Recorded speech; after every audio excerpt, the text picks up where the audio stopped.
komen, dan share, dan juga jangan lupa tekan loncengnya ya. Dah.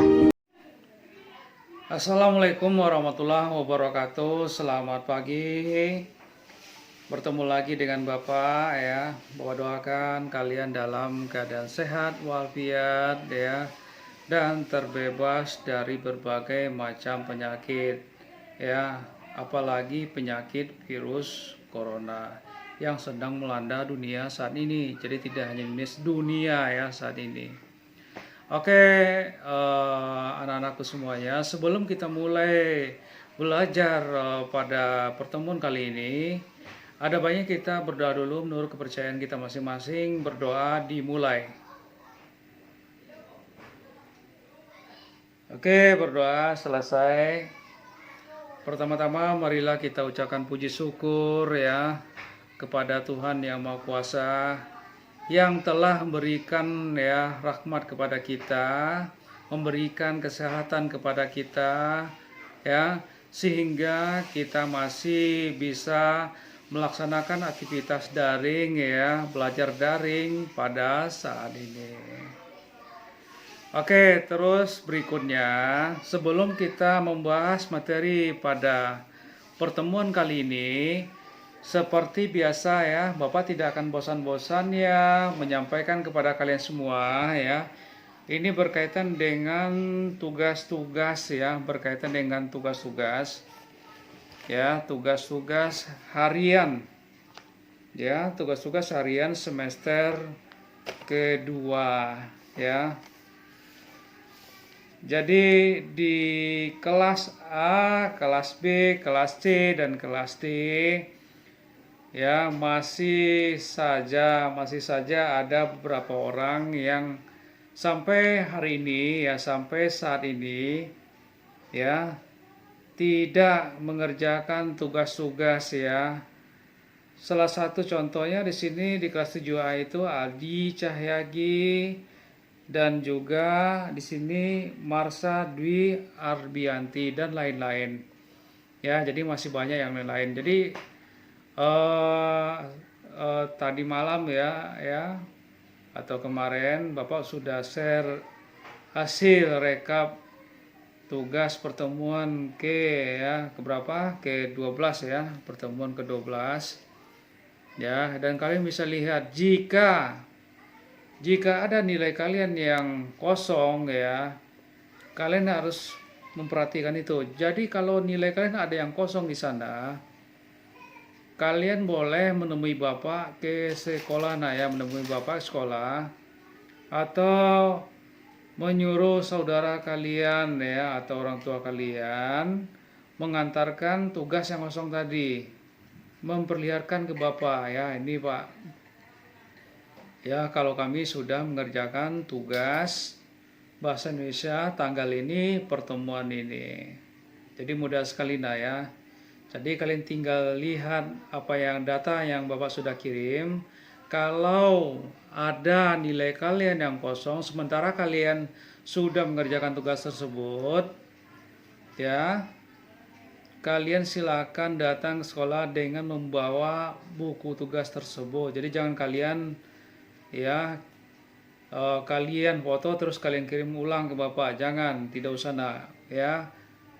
Jadi bisa saja nilai itu kosong ya, mungkin bisa saja karena Bapak lupa ya, karena nilai yang akan Bapak periksa itu ada 4 kelas ya. Jadi kemungkinan ada yang terlupa ya, oleh karena itu Bapak foto ya, jadi kalian bisa lihat ya. Jadi Bapak pertegas sekali lagi ya, supaya nanti kalian tidak bertanya lagi, orang tua kalian tidak bertanya lagi ya. Kalau nilai kalian ada yang 0, 3, 4, atau 5, atau semuanya mungkin ya, sementara kalian mengerjakan tugas, silakan temui Bapak ya. Itu mengenai tugas-tugas harian pertemuan pertama, pertemuan kedua, ketiga, dan seterusnya sampai pada pertemuan ke-12 itu yang kemarin.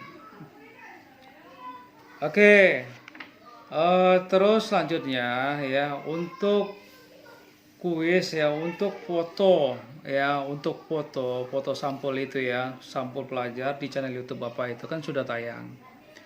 Ya, jadi foto itu kalian jangan kirim ke WA Bapak ya. Jadi jangan kirim ke WA Bapak.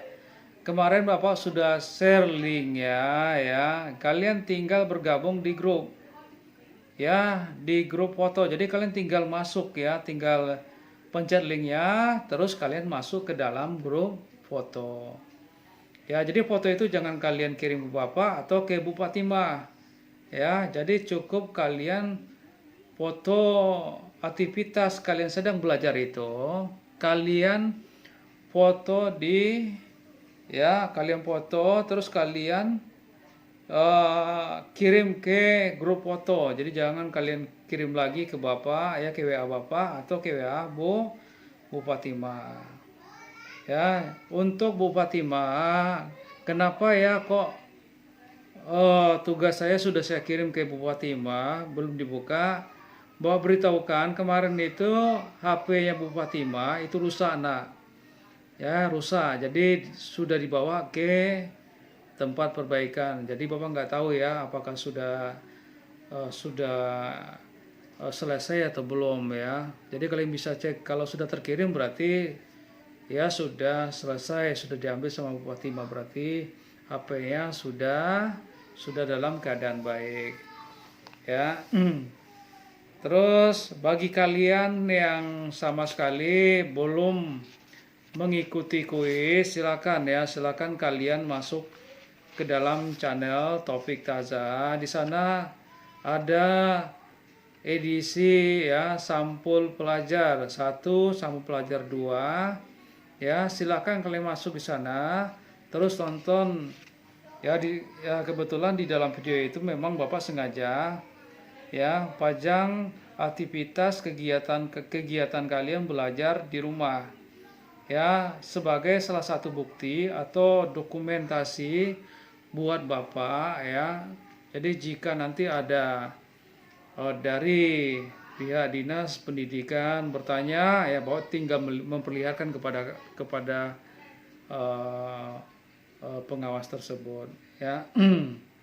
Jadi untuk sampul pelajar ketiga kita akan mulai hari Sabtu ya, hari Sabtu dan hari Minggu. Untuk besok ya, untuk besok seragam yang kalian pakai ya, seragam yang kalian pakai boleh bebas nah, boleh bebas, tapi sopan ya. Jadi silakan kalian ambil gambar kalian ya sedang melaksanakan aktivitas belajar dengan pakaian bebas tetapi sopan ya. Masih ada Bapak perhatikan ya, ini khusus yang cowok ini ya, kadang rambutnya tidak disisir ya, mungkin pakaiannya kurang rapi. Coba sebelum kalian dipoto itu kalian bercermin dulu ya, apakah kalian sudah rapi atau belum ya. Kalau kalian sudah gagah ya, sudah cantik ya, bagi yang perempuan tentunya sudah cantik ya,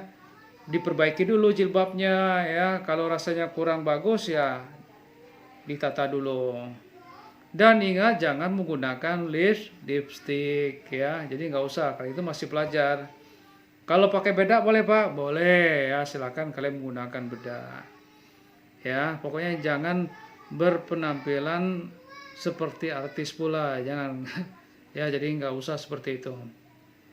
Yang biasa-biasa saja ya, bersikap seperti seorang pelajar ya. Itu untuk foto ya, untuk foto besok ya. Jadi untuk foto tolong ya kalian kirim yang bebas saja, yang bebas.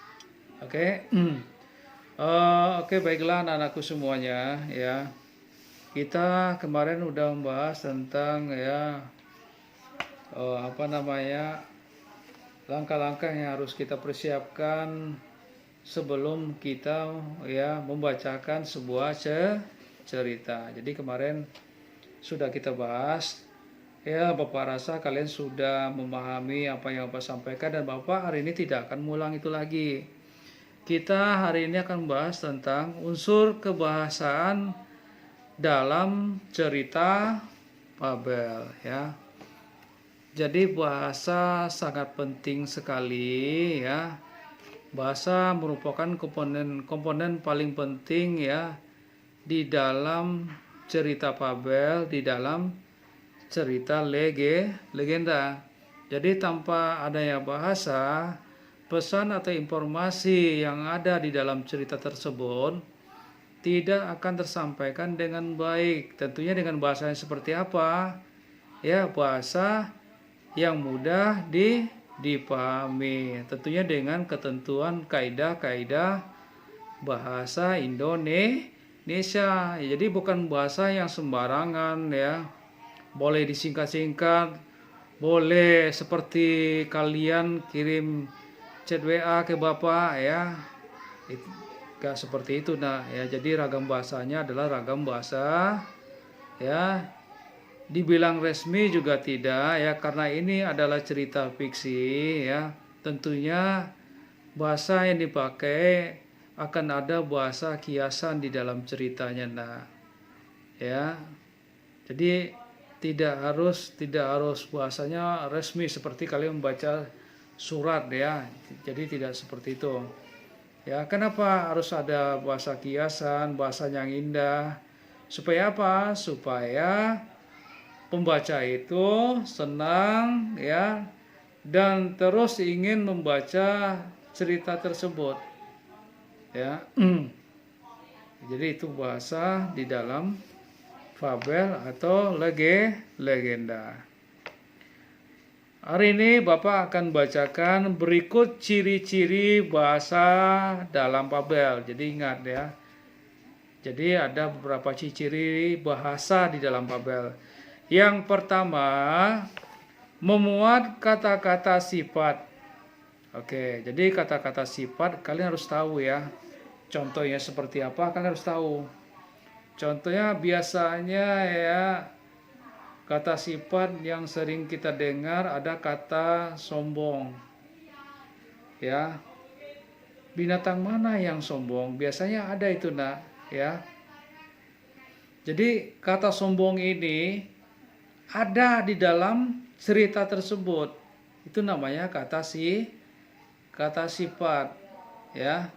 Dan masih banyak kata-kata yang lain, kata sifat yang lain ya. Jadi kata sifat ini Bapak yakin kalian waktu SD dulu ya sudah kalian pelajari dengan guru kalian ya. Oke, terus yang berikutnya ya.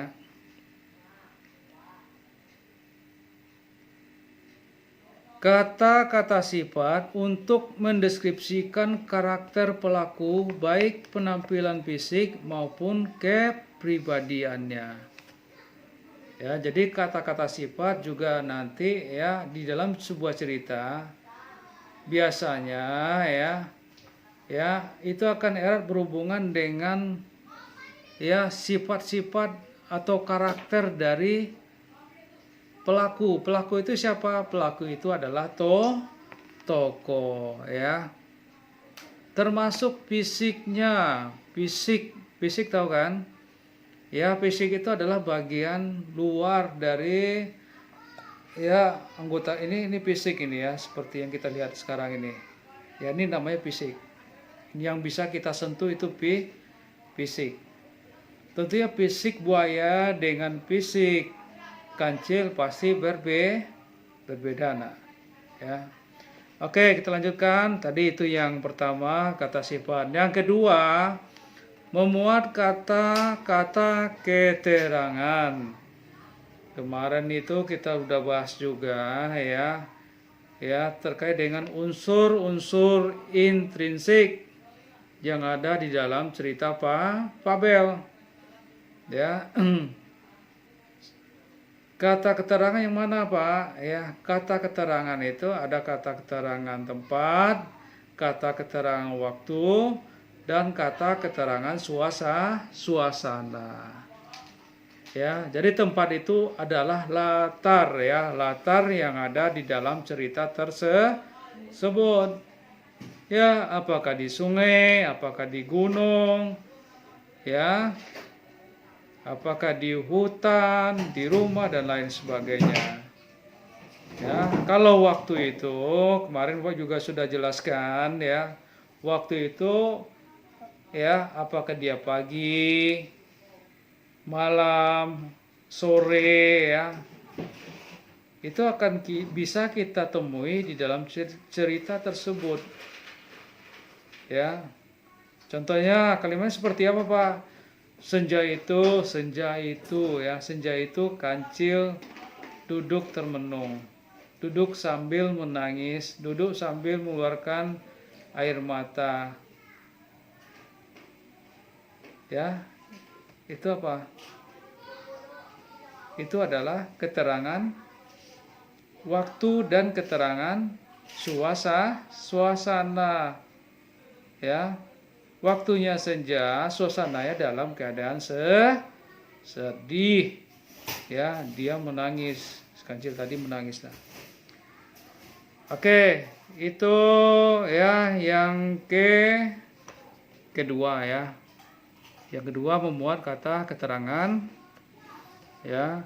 Yang ketiga memuat kata kerja yang menunjukkan peristiwa-peristiwa yang dialami para pelaku. Ya, kata kerja yang dialami para pelaku. Pak, contohnya seperti apa, Pak? Kata kerjanya, contohnya ketakutan ya. Ini Bapak akan bacakan sedikit ya teksnya, buktinya ya. Semua hewan panik dan berlari ketakutan menghindari badai yang datang tersebut. Ketakutan ya. Jadi ada kata ketakutan ya, kata kerja di dalam cerita fabel tersebut ya. Itu juga merupakan salah satu ciri-ciri dari fabel. Terus yang keempat ya, yang keempat Bapak bacakan.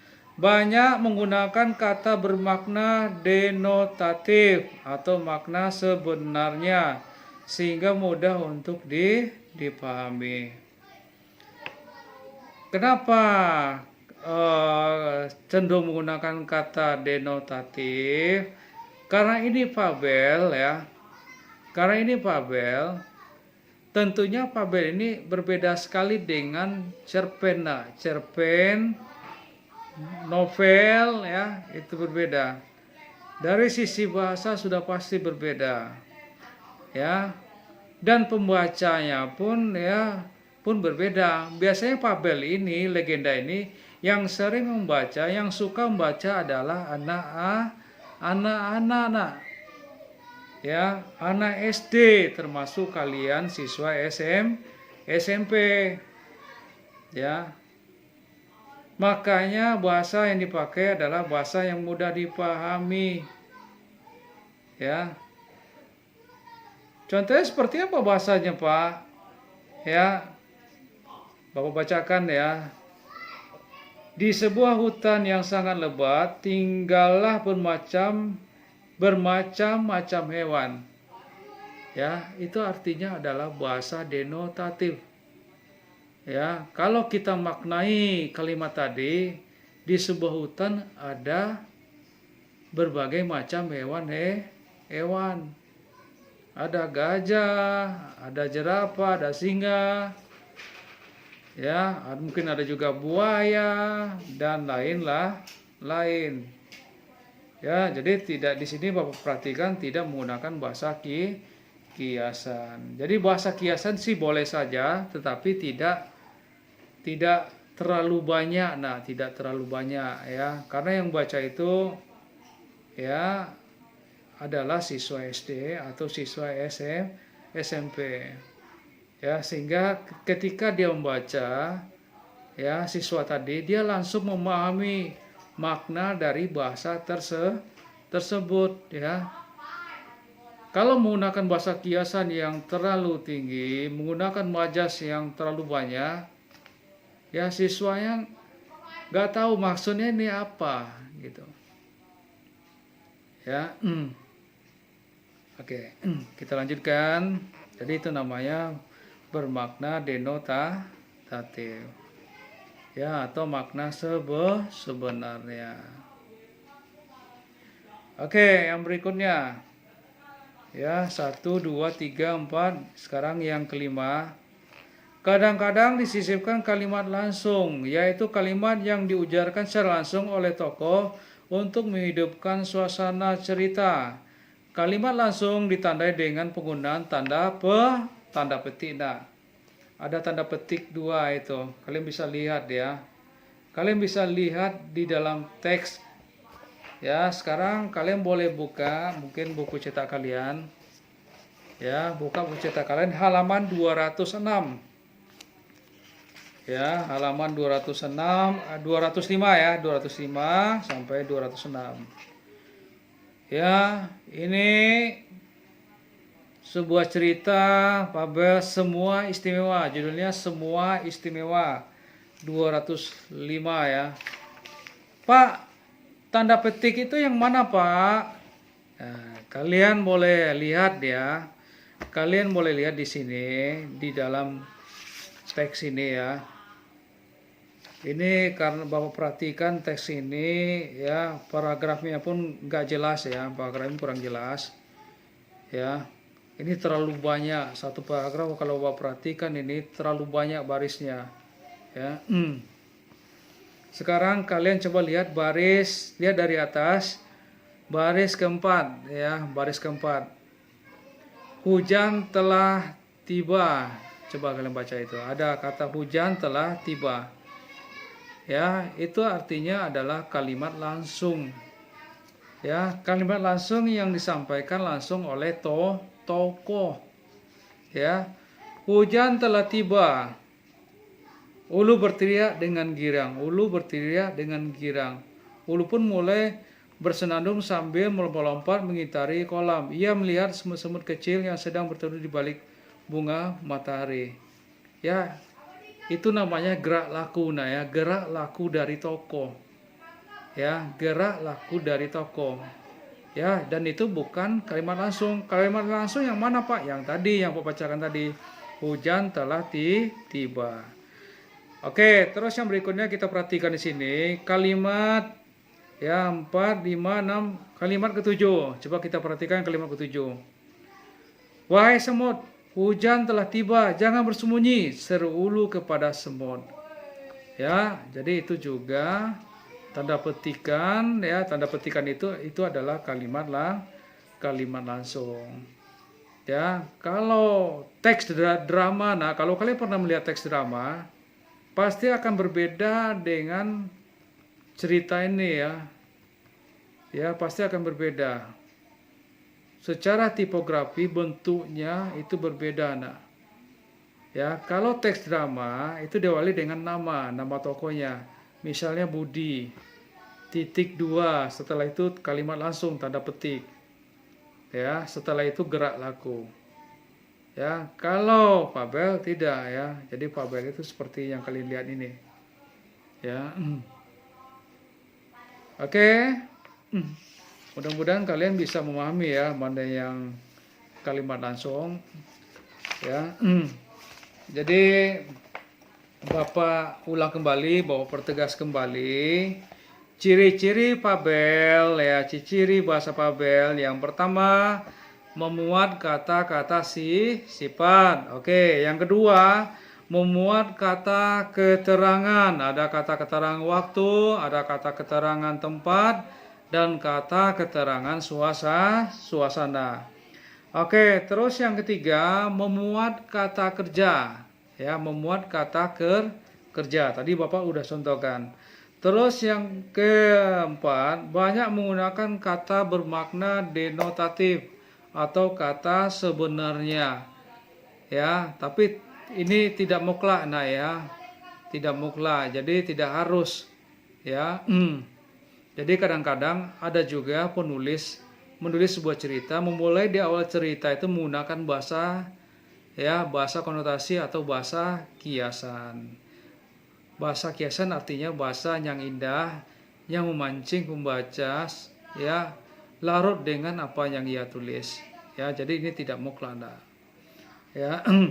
Oke, terus yang terakhir, kadang-kadang disisipkan kalimat langsung dia ditandai dengan tanda petik ya, tanda petik 2 itu nak. Ya, jadi tolong ini kalian ingat ya, tolong kalian ingat. Untuk untuk tugas kalian hari ini ya, untuk mengasah kemampuan kalian ya. Kalian buka buku cetak kalian halaman 207 ya, 207. Yang pertama ya, tugas kalian adalah menentukan tokoh dan watak tokoh. Di sini ada ya nama tokohnya udah ditulis di dalam tabel ini ya. Ya, ulu watak tokohnya apa? Apakah dia antagonis? Apakah dia protagonis? Apakah dia cerita lunas? Buktinya apa? Bukti pada teks. Bukti pada teks itu artinya ya, kalian ambil ya, artinya kalian ambil sebagian dari teks yang menyatakan kalau ulu itu antagonis. Pak, bukti teksnya seperti apa, Pak? Contoh, ini contoh ya, contoh. Ya. Ulu ini misalkan dia antagonis atau jahat ya. Bukti teksnya contohnya ya, dari gerak laku. Ya. Ulu mematahkan semua ranting-ranting, atau ulu mencabut semua tanaman yang ditanam oleh kancil.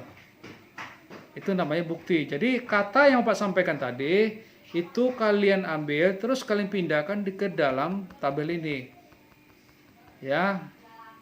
Jadi kalian harus cari di mana? Kalian cari di dalam cerita ini ya, cerita yang berjudul Semua Istimewa.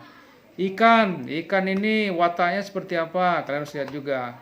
Semut, burung ya, dan lain-lain. Apa latar tabel di atas? Apakah mungkin latar tabel di atas itu diubah menjadi rumah atau sekolah? Jawab ini ya. Yang B, pesan apa yang ingin disampaikan oleh pengarang melalui tabel di atas? Oke, ya. Terus yang kedua ya, menentukan rangkaian peristiwa. Uraikan isi tabel di atas menggunakan bahasa sendiri dengan menjawab pertanyaan berikut. Nina. Urutkan kejadian yang dialami oleh ulu di atas dalam tabel di bawah ini. Tugas ini hampir sama dengan tugas yang kalian kerjakan kemarin. Tugas pertemuan ke-12. Tetapi di sini ceritanya sudah ada. Kalian tinggal ya mengembangkan dengan bahasa kalian sendiri. Jadi tidak menggunakan bahasa yang ada di dalam teks ini. Ya. Jadi ceritanya sudah ada. Ini lebih mudah lagi nah ya. Kalau kemarin kan tidak. Ya, kalian mengarang sendiri ceritanya. Kalau ini enggak. Ya, kalau ini tidak nah. Kalian sudah tahu ceritanya sudah ada, kalian tinggal ya menuliskan di sini ya. Awalnya, tiba-tiba, lalu selanjutnya, kemudian akhirnya. Terus yang B ya, mengapa ulu meremehkan teman-temannya? Ceritakan proses ulu akhirnya menyadari kesalahannya. D. Daftarlah karakter manusia yang diibaratkan pada binatang dan karakter binatang asli pada tabel di atas. Ya. Oke, jadi cukup nomor 1 dan 2, poin A, B, C, D. Ya. Mungkin untuk pertemuan kali ini cukup sampai di sini dulu. Untuk menambah wawasan kalian, silakan kalian membaca lagi di rumah, mencari sumber-sumber yang lain ya. Bertanya dengan yang lain juga mungkin ya, sehingga wawasan kalian bertambah. Mungkin Bapak kalau ada salah, Pak mohon maaf ya sebelumnya. Oke, jadi kerjakanlah tugas ini dengan baik, dengan ikhlas ya, sehingga kalian lebih nyaman untuk mengerjakannya. Jangan terpaksa, jangan terbebani ya, dan aturlah waktu kalian sebaik mungkin ya, agar kalian lebih nyaman ya, terus tidak tugas yang lain teratur ya kalian kerjakan, karena kalian bisa membagi waktu dengan baik. Oke, baiklah anak-anak semuanya.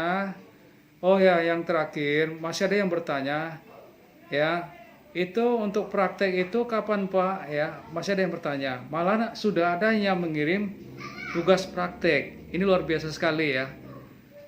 Bapak udah lihat itu ada 2 orang kalau nggak salah, namanya siapa tadi ya? Dia sudah kirim tugas pertemuan 12 dan praktek ya, dan praktek. Kalau nggak salah ada 2 orang ya, Bapak yang mana tadi itu ya? Nur Alia ya, dari kelas 7A. Nur Alia, terus yang satu lagi apa lupa ya. Yang jelas ada 2 orang. Jadi itu sebenarnya Bapak berikan kalian waktu ya 1 minggu ya, 1 minggu ya. Kapan kalian kalau 1 minggu berarti dari kemarin ya, berarti hari Rabu depan mungkin ya. Semuanya sudah kalian kirim ke Bapak ya. Tapi sudah ada yang mencoba ya, bagus, tetapi Bapak minta perbaiki lagi. Mungkin cara mengambil gambarnya pun salah, mungkin dari bawah ya. Jadi kurang menarik. Coba ambil dari depan dengan posisi saya yang baik ya, yang bagus ya. Oke, itu info untuk praktek bercerita legenda ya. Terus ya, ekspresi tolong diperhatikan, pakaian tolong yang bagus ya, yang rapi ya. Jadi ekspresi itu kalau kita menceritakan sebuah legenda, ekspresi kita kalau kita membawakan cerita yang sedih, kita harus sedih, kita harus terhanyut di dalam cerita tersebut ya. Oke, baiklah semuanya, itu yang bisa Bapak sampaikan. Assalamualaikum warahmatullahi wabarakatuh.